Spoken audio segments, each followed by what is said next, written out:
Hello दोस्तों, आज की इस वीडियो में आपका स्वागत है। आज इस वीडियो में हम बात करेंगे क्लास 6 की हिस्ट्री के अध्याय नंबर 6 की, राज्य राजा और एक प्राचीन गणराज्य।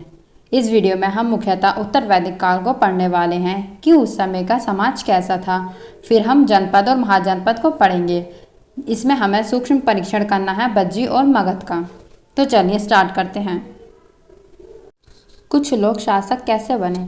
लगभग 50 वर्षों से हम अपने शासकों का चुनाव मतदान के जरिए करते आ रहे हैं, लेकिन बहुत पहले लोग शासक कैसे बनते थे। हमने अध्याय 5 में यह पढ़ा है कि कुछ राजा संभवतः जन यानी लोगों द्वारा चुने जाते थे, परंतु करीब 3000 साल पहले राजा बनने की प्रक्रिया में कुछ परिवर्तन दिखाई दिए। कुछ लोग बड़े बड़े यज्ञों को आयोजित कर राजा के रूप में प्रतिष्ठित हो गए। इसका मतलब 1000 ईसा पूर्व। उत्तर वैदिक काल में वर्ण व्यवस्था थोड़ी अलग हो जाती है। अब जन्म से वर्ण निर्धारित होने लगते हैं। राजा धीरे धीरे अपने को बड़ा साबित करने के लिए अश्वमेध यज्ञ का आयोजन करते हैं। उनकी सैन्य क्षमताएं बहुत ज़्यादा हो गई थी, तो धीरे धीरे राजा अपनी ताकत को बढ़ा रहे हैं। ताकत बढ़ाते बढ़ाते अब वो पूरी समिति राजन जो मिलकर शासन करती थी वह अब राजा बन रहे हैं, मतलब शासक बन रहे हैं। अब आप समझ गए होंगे कि शासक किसे कहते हैं। अश्वमेध यज्ञ। अश्वमेध यज्ञ क्या है। अश्वमेध यज्ञ ऐसा ही आयोजन था। इसमें घोड़े को राजा के लोगों की देखभाल में स्वतंत्र विचरण के लिए छोड़ दिया जाता था।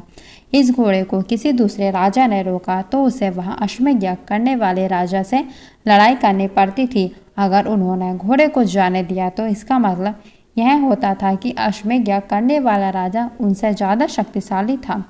इसके बाद उन राजाओं को यज्ञ में आमंत्रित किया जाता था। यह यज्ञ विशिष्ट पुरोहितों द्वारा संपन्न किया जाता था। इसके लिए उन्हें उपहारों से सम्मानित किया जाता था। अश्वमेध यज्ञ करने वाला राजा बहुत शक्तिशाली माना जाता था। यज्ञ में आमंत्रित सभी राजा उसके लिए उपहार लाते थे। मतलब अगर हम इसे सिंपल भाषा में समझे तो जैसे किसी एक राजा ने यज्ञ किया है तो अश्वमेध यज्ञ के दौरान एक घोड़े को छोड़ दिया जाता है। वो घोड़ा यदि स्वतंत्र विचरण करके घूमकर जिस स्थान से और जिस क्षेत्र से वापस आ जाएगा और फिर उस क्षेत्र में कोई उस घोड़े का विरोध नहीं करेगा तो वह व्यक्ति राजा जो यज्ञ कर रहा है वह यह समझ लेगा कि इस सारे क्षेत्र में मेरा ही प्रभुत्व स्थापित हो गया। लेकिन यदि किसी अन्य क्षेत्र के राजा ने उस घोड़े को पकड़ लिया तो फिर उसे युद्ध करना होता था। वह खुद आगे आता था। हम लोगों ने देखा कि कोई भी राजा ने यदि उस घोड़े को पकड़ लिया तो वह चुनौती स्वीकार करता है। उसका फर्ज है कि वह उस राजा से लड़ाई स्वीकार करे जिसने अश्वमेध यज्ञ करवाया। अगर उस राजा को पता चल जाता है कि ठीक है जिसने अश्वमेध यज्ञ करवाया कि कोई भी ऐसा उसके राज्य में नहीं है तो यज्ञ का अनुष्ठान के माध्यम से राजा खुद करता था।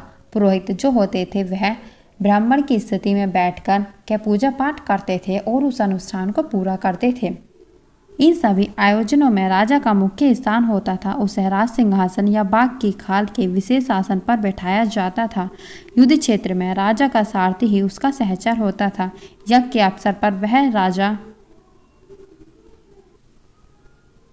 की विजयों तथा अन्य गुणों का गान करता था। राजा के सगे संबंधी खासकर उसकी रानियों तथा पुत्रों को भी कई छोटे छोटे अनुष्ठान करने होते थे। जैसा भी हमने जाना, अन्य सारे आमंत्रित राजाओं का काम सिर्फ बैठकर यज्ञ की पूरी प्रक्रिया को देखना भर था। राजा के ऊपर पुरोहित पवित्र जल के छिड़काव के साथ अन्य कई अनुष्ठान करता था। विष अथवा वैसे जैसे सामान्य लोग उपहार लाते थे जिन्हें पुरोहित शूद्र मानते थे उन्हें कई अनुष्ठानों में शामिल नहीं किया जाता था। इसका मतलब जो शूद्र हैं उनकी स्थिति बहुत निम्न थी, उन्हें अनुष्ठानों में शामिल नहीं किया जाता था। वर्ण किसे कहते हैं। उस समय उत्तर भारत में खासकर गंगा यमुना क्षेत्र में कई ग्रंथ रचे गए। ऋग्वेद के बाद रचे होने के कारण ये उत्तर वैदिक ग्रंथ कहे जाते हैं। इनके अंतर्गत सामवेद, यजुर्वेद, अथर्ववेद तथा अन्य ग्रंथ शामिल हैं। मतलब हमने देखा था ऋग्वेद की रचना 1500 ईसा पूर्व हुई। ऋग्वेद के बाद ही जो ग्रंथ रचे गए सामवेद, यजुर्वेद और अथर्ववेद यह उत्तर वैदिक काल में कहे जाते हैं। पुरोहितों द्वारा रचित इन ग्रंथों में विभिन्न प्रकार के अनुष्ठान तथा उनके संपादन की विधियां बताई गई हैं। इनमें सामाजिक नियमों के बारे में भी बताया गया है, मतलब कि उनके समाज के नियम क्या क्या थे वह बताए गए हैं। उस समय समाज में कई समूह थे जिनमें पुरोहित, योद्धा, कृषक, पशुपालक, व्यापारी, शिल्पकार, श्रमिक, मछली पकड़ने वाले तथा जंगल में रहने वाले लोग शामिल थे। मतलब उस समय बताया गया है कि समाज में पुरोहित, योद्धा, कृषक, पशुपालक, व्यापारी, शिल्पकार, श्रमिक, मछली पकड़ने वाले और जंगल में रहने वाले लोग शामिल थे। जहाँ कुछ पुरोहित तथा योद्धा वैभवशाली थे, वहीं कुछ कृषक और व्यापारी भी धनवान थे। मतलब उस समय के कृषक और व्यापारी वो धनवान थे। दूसरी ओर पशुपालक, शिल्पकार, श्रमिक, मछली पकड़ने वाले, शिकारी तथा भोजन संग्राहक जो थे ये निर्धन मतलब गरीब थे। पुरोहितों ने लोगों को 4 वर्गों में विभाजित किया। मतलब उस समय पुरोहितों की स्थिति काफ़ी अच्छी थी क्योंकि उन्होंने ही लोगों को 4 वर्गों में विभाजित किया, जिन्हें वर्ण कहते हैं। इनके अनुसार प्रत्येक वर्ग के अलग अलग कार्य निर्धारित थे। मतलब एक तो उन्होंने लोगों को जो है वर्ग के आधार पर अलग किया और दूसरा उनके कार्य के आधार पर भी अलग कर दिया, जिसमें पहला वर्ग जो है ब्राह्मण का, दूसरा स्थान शासकों का, तीसरा स्थान वैश्य का और चौथा स्थान शूद्रों का माना जाता है। पहला वर्ण ब्राह्मण, इनके कार्य जो है वेदों का अध्ययन, अध्यापन और यज्ञ करना था, जिनके लिए उन्हें पुरस्कार भी मिलता था। दूसरा स्थान शासकों का, जिन्हें क्षत्रिय कहा जाता था, उनका काम युद्ध करना तथा लोगों की रक्षा करना था।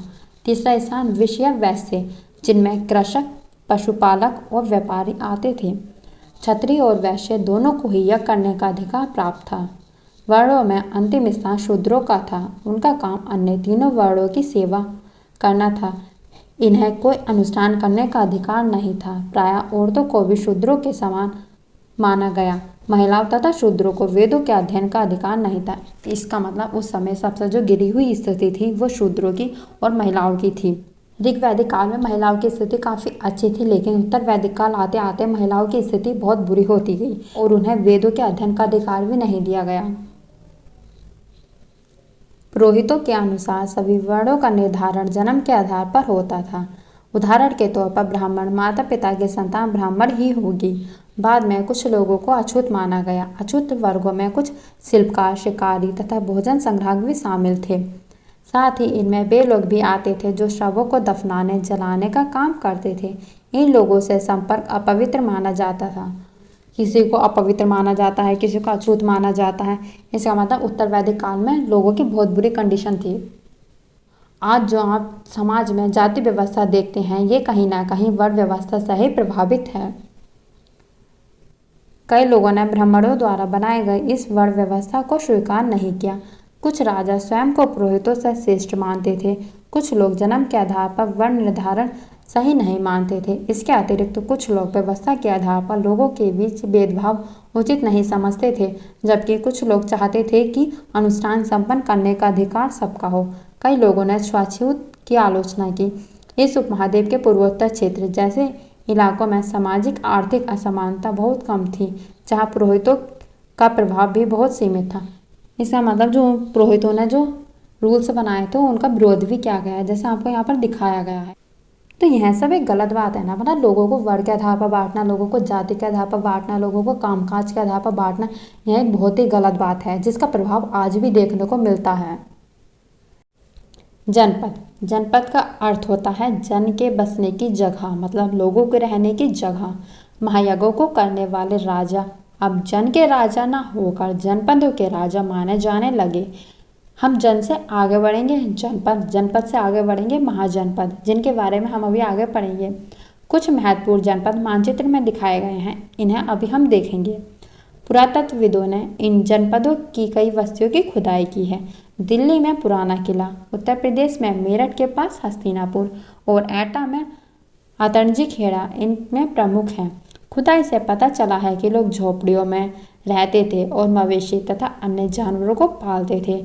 इनमें वे गेहूँ, चावल, धान, जौ, दालें, गन्ना, तिल तथा सरसों जैसी फसलें उगाते थे। लोग मिट्टी के बर्तन भी बनाते थे, जैसा आप इस चित्र में देख सकते हो। इन्हें चित्रित धूसर पात्र के नाम से जाना जाता है। ये पात्र बहुत पतले सतह के, सुंदर और चिकने होते हैं। इनका प्रयोग खास मौक़ों पर और महत्वपूर्ण लोगों को भोजन परोसने के लिए किया जाता था। जैसा कि इसके नाम से ही स्पष्ट है, इन बर्तनों पर चित्रकारी भी की गई है। यह आमतौर पर सरल रेखाएं और ज्यामितीय आकृतियों के रूप में है। जैसे कि आप यहाँ पर देख सकते हो, यह ज्यामितीय आकृति के रूप में है और काफ़ी सुंदर भी लग रहा है देखने में। महाजनपद करीब 2500 साल पहले, मतलब 500 BC। अगर हम इसे ईसा पूर्व में निकालेंगे तो हमारे पास 500 BC का टाइम पीरियड आएगा। कुछ जनपद अधिक महत्वपूर्ण हो गए, इन्हें महाजनपद कहा जाने लगा। मानचित्र 4 में कुछ महाजनपदों को दिखाया गया है। टोटल कितने महाजनपद हैं? 16। देखिए यहाँ पर हमें कुछ महाजनपद दिखाए गए हैं, जैसे मगध की राजधानी थी राजगृह, बाद में इसकी राजधानी पाटलिपुत्र हो गई। अंग कौशल की राजधानी थी श्रावस्ती। यह यूपी का महत्वपूर्ण जनपद है कौशल, इसे आप ध्यान रखिए। अवंती की राजधानी थी उज्जैनी या महिष्मती। गंधार की राजधानी थी तक्षशिला। अधिकतर महाजनपदों की एक राजधानी होती थी। कई राजधानियों में किलेबंदी की गई, अर्थात इनके चारों ओर लकड़ी, ईंट या पत्थर की ऊंची दीवारें बनाई गई थीं। ऐसे लगता है कि लोगों ने अन्य राजाओं के आक्रमण से डरकर अपनी सुरक्षा के लिए इन किलों का निर्माण किया। कुछ राजा अपनी राजधानी के चारों ओर विशाल, ऊंची और प्रभावशाली दीवार खड़ी कर अपनी समृद्धि और शक्ति का प्रदर्शन भी करते थे। इस तरह से किले के अंदर रहने वाले लोगों और इस क्षेत्र पर नियंत्रण करना और भी सरल हो जाता होगा। इस तरह की विशाल दीवार बनाने के लिए व्यापक योजना की आवश्यकता थी और लाखों की संख्या में ईंटों तथा पत्थरों का इंतजाम भी करना पड़ता था। हजारों स्त्री पुरुष तथा बच्चों ने इसके लिए अथक परिश्रम किया होगा। इनके लिए संसाधनों की आवश्यकता पड़ती होगी। अब राजा सेना रखने लगे थे। सिपाहियों को नियमित वेतन देकर पूरे साल रखा जाता था। हमने ऋग्वैदिक काल में देखा था कि उस समय स्थायी सेना नहीं थी, लेकिन महाजनपद आते आते अब राजा जो है स्थायी सेना रखने लगे थे और उन्हें नियमित रूप से भी वेतन दिया जाता था। कुछ भुगतान संभवतः आहत सिक्के मतलब भारत की सबसे प्राचीन मुद्रा है आहत सिक्के, तो यहाँ आप ध्यान रखिए। कुछ भुगतान संभवतः आहत सिक्कों के रूप में होता था। इन सिक्कों के बारे में तुम अध्याय 9 में पढ़ोगे, तो चलिए इसके बारे में हम और डिटेल में अध्याय नंबर 9 में पढ़ेंगे। इस चित्र में आप देख सकते हो कि उस समय किस तरह की किलेबंदी की जाती थी। यह कौशाम्बी किले की एक दीवार का चित्र है। यह चित्र आधुनिक उत्तर प्रदेश के इलाहाबाद के पास मिली ईंट की दीवार का अवशेष है। इसके एक भाग का निर्माण संभवतः 2500 साल पहले हुआ। महाजनपदों के राजा विशाल किले बनवाते थे और बड़ी सेना रखते थे, इसलिए उन्हें प्रचुर संसाधनों की आवश्यकता होती थी। इसके लिए उन्हें कर्मचारियों की भी आवश्यकता होती थी। अतः महाजनपदों के राजा लोगों के समय समय पर लाए गए उपहारों पर निर्भर न रहकर अब नियमित रूप से कर वसूलने लगे। इसका मतलब जैसे जैसे लगा राजाओं को कि संसाधनों की कमी हो रही है और उनके द्वारा लाए गए उपहारों पर वह पूरी तरह से निर्भर नहीं रह सकते, क्योंकि उन्हें किले बनवाने थे और उनके पास बड़ी सेना थी जिन्हें नियमित रूप से वेतन भी देना था। इसलिए राजा अब कर वसूलने लगे। फसलों पर लगाए गए कर सबसे महत्वपूर्ण थे, क्योंकि अधिकांश लोग कृषक ही थे। प्रायः उपज का 1/6वां हिस्सा कर के रूप में निर्धारित किया जाता था। यहाँ आप ध्यान रखिए 1/6 हिस्सा, जिसे भाग कहा जाता था। यह क्वेश्चन पूछा जाता है भाग किसे कहते हैं, तो भाग हम कर को कहते हैं। कारीगरों के ऊपर भी कर लगाए गए, जो प्रायः श्रम के रूप में चुकाए जाते थे। जैसे कि एक बुनकर, लोहार या सुनार को राजा के लिए 1 महीने में 1 दिन का काम करना पड़ता था। इस प्रकार से इन्हें कर देना होता था। पशुपालकों को जानवर या उनके उत्पाद के रूप में कर देना पड़ता था। व्यापारियों को सामान खरीदने बेचने पर भी कर देना पड़ता था। आखेटक या संग्राहक को जंगल से प्राप्त वस्तुएं देनी पड़ती थी। इसका मतलब जो यह सब है, इस तरह के उन्हें कर देने पड़ते थे, जैसे यहाँ पर बताया गया है। कृषि में परिवर्तन। इस युग में कृषि के क्षेत्र में 2 बड़े परिवर्तन आए। पहला, हल के फार अब लोहे के बनने लगे, क्योंकि इस समय जो है लोहे का उपयोग होना शुरू हो गया था। अब कठोर जमीन को लकड़ी के फाल की तुलना में लोहे के फाल से आसानी से जोता जा सकता था। इससे फसलों की उपज बढ़ गई। दूसरे हैं लोगों ने धान के पौधों का रोपण शुरू किया, अर्थात खेतों में बीज छिड़क कर धान उपजाने के बजाय धान की पौधे तैयार कर उसका रोपण शुरू किया, क्योंकि छिड़काव में बहुत सारे पौधे मर जाते थे।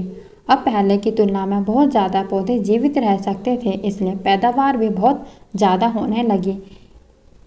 इसमें कमरतोड़ परिश्रम लगता था। ये काम ज़्यादातर दास या भूमिहीन खेतिहर मजदूर, जिन्हें कमकार कहते थे, वो करते थे। उनके द्वारा यह काम किया जाता था। सूक्ष्म निरीक्षण। मगध महाजनपद मोस्ट इम्पोर्टेंट है, क्योंकि इससे क्वेश्चन पूछे जाते हैं। लगभग 200 साल के भीतर मगध सबसे महत्वपूर्ण जनपद बन गया।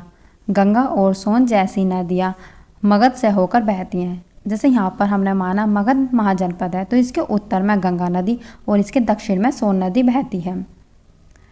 ये यातायात, जल वितरण और ज़मीन को उपजाऊ बनाने के लिए बहुत महत्वपूर्ण थी। मगध का एक हिस्सा जंगलों से भरा था। इन जंगलों में रहने वाले हाथियों को पकड़कर उन्हें प्रशिक्षित कर सेना के काम में लाया जाता था। यही नहीं, जंगलों से घर, गाड़ियाँ तथा रथ बनाने के लिए लकड़ी मिलती थी। इसके अलावा इस क्षेत्र में लौह अयस्क की खदान है। मगध जो है चारों ओर से पहाड़ियों से घिरा है। दूसरा, यहाँ की उपजाऊ भूमि काफ़ी अच्छी है। तीसरा, यहाँ पर लोहे की खान है, जहाँ से हमें लोहा प्रचुर मात्रा में मिलता है। मजबूत औजार और हथियार बनाने के लिए यह बहुत ही उपयोगी हैं। मगध में 2 बहुत ही शक्तिशाली शासक बिम्बिसार तथा अजातशत्रु हुए। अन्य जनपदों को जीतने के लिए ये हर संभव साधन अपनाते थे। महापद्मनंद एक और महत्वपूर्ण शासक थे। उन्होंने अपने नियंत्रण का क्षेत्र इस उपमहाद्वीप के उत्तर पश्चिम भाग तक फैला लिया था। बिहार में राजगीर है, जो आधुनिक राजगीर है, कई साल तक मगध की राजधानी बनी रही। मगध की राजधानी क्या थी? राजगीर है। बाद में पाटलिपुत्र, जो आज का पटना है, को राजधानी बना लिया गया। 2300 साल से भी पहले की बात है। मैसिडोनिया का राजा सिकंदर कहाँ का राजा था? मैसिडोनिया का। विश्व विजय करना चाहता था। पूरी तरह सफल न होने पर भी वह मिस्र और पश्चिमी एशिया के कुछ राज्यों को जीतता हुआ भारतीय उपमहाद्वीप में व्यास नदी के किनारे तक पहुंच गया। जहां उसने मगध की ओर कूच करना चाहा, तो उसके सिपाहियों ने इनकार कर दिया। वे इस बात से भयभीत थे कि भारत के शासकों के पास पैदल, रथ और हाथियों की बहुत बड़ी सेना थी, इसलिए इसके सैनिकों ने भारतीय उपमहाद्वीप की ओर आना मना कर दिया। बज्जी, जैसा कि तुमने ऊपर पढ़ा, मगध एक शक्तिशाली राज्य बन गया था। इसके नज़दीक ही बज्जी राज्य था, जिसकी राजधानी वैशाली, जो कि वर्तमान बिहार में है। यहाँ एक अलग किस्म की शासन व्यवस्था थी, जिसे गढ़ या संघ कहते थे। गढ़ का मतलब है कई सदस्यों वाले समूह के लिए, और संघ का मतलब है सभा। गढ़ या संघ में कई शासक होते थे। कभी कभी लोग एक साथ शासन करते थे, जिसमें से प्रत्येक व्यक्ति राजा कहलाता था। ये सभी राजा विभिन्न अनुष्ठानों को एक साथ संपन्न करते थे। इसका मतलब कई सारे राजाओं ने मिलकर अपना एक राज्य स्थापित किया हुआ था। सभाओं में बैठकर ये बातचीत, बहस और वाद विवाद के जरिए तय करते थे कि आगे क्या करना है और किस तरह करना है। शत्रु के आक्रमण से निपटने के लिए वे मिलकर चर्चाएं करते थे। स्त्रियां, दास और कमकार इन सभाओं में हिस्सा नहीं ले सकते थे। क्योंकि इन्हें शूद्र माना जाता था। इसलिए बुद्ध तथा महावीर, जिनके बारे में तुम अध्याय 7 में पढ़ोगे, दोनों ही गढ़ या संघ से संबंधित थे। बौद्ध साहित्य में संघ के जीवन का बहुत ही सजीव वर्णन मिलता है। मतलब यहाँ पर हमें महात्मा बुद्ध और महावीर स्वामी के बारे में बताया गया है। देखिए, हमें बज्जी संघ का जो वर्णन है कहाँ से मिलता है? दीर्घ निकाय से। यह सब आपको पॉइंट ध्यान रखना है कि बज्जी संघ का वर्णन दीर्घ निकाय से लिया गया है। और दीर्घ निकाय क्या है? दीर्घ निकाय एक प्रसिद्ध बौद्ध ग्रंथ है, जिसमें बुद्ध के कई व्याख्यान दिए गए हैं। इन्हें करीब 2300 साल पहले लिखा गया था। अजातशत्रु और बज्जी संघ। अजातशत्रु बज्जी संघ पर आक्रमण करना चाहते थे। उन्होंने अपने मंत्री वस्कार को बुद्ध के पास सलाह के लिए भेजा। बुद्ध ने उनसे पूछा कि क्या बज्जी सभाएं नियमित रूप से होती हैं तथा उनमें सभी सदस्य उपस्थित होते हैं। तब उन्हें पता चला कि ऐसा होता है। उन्होंने कहा कि बज्जीवासी जब तक उन्नति करते रहेंगे तब तक। पहली बौद्ध संगति अजातशत्रु के शासनकाल में ही हुई और इसी के शासनकाल में महात्मा बुद्ध को महापरिनिर्वाण प्राप्त हुआ। बुद्ध ने बताया है कि ब्रजवासी तब तक उन्नति करते रहेंगे जब तक कि वह इन सब नियमों का पालन करते रहेंगे। वे पूर्ण और नियमित सभाएं करते रहेंगे, आपस में मिलजुल कर काम करते रहेंगे, पारंपरिक नियमों का पालन करते रहेंगे, बड़ों का सम्मान समर्थन और उनकी बातों पर ध्यान देते रहेंगे।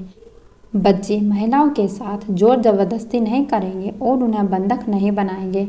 शहरों तथा गांवों में चैत्यों का रखरखाव करेंगे, विभिन्न मतावलंबी संतों का सम्मान करेंगे और आने या जाने पर कोई रोक नहीं लगाएंगे।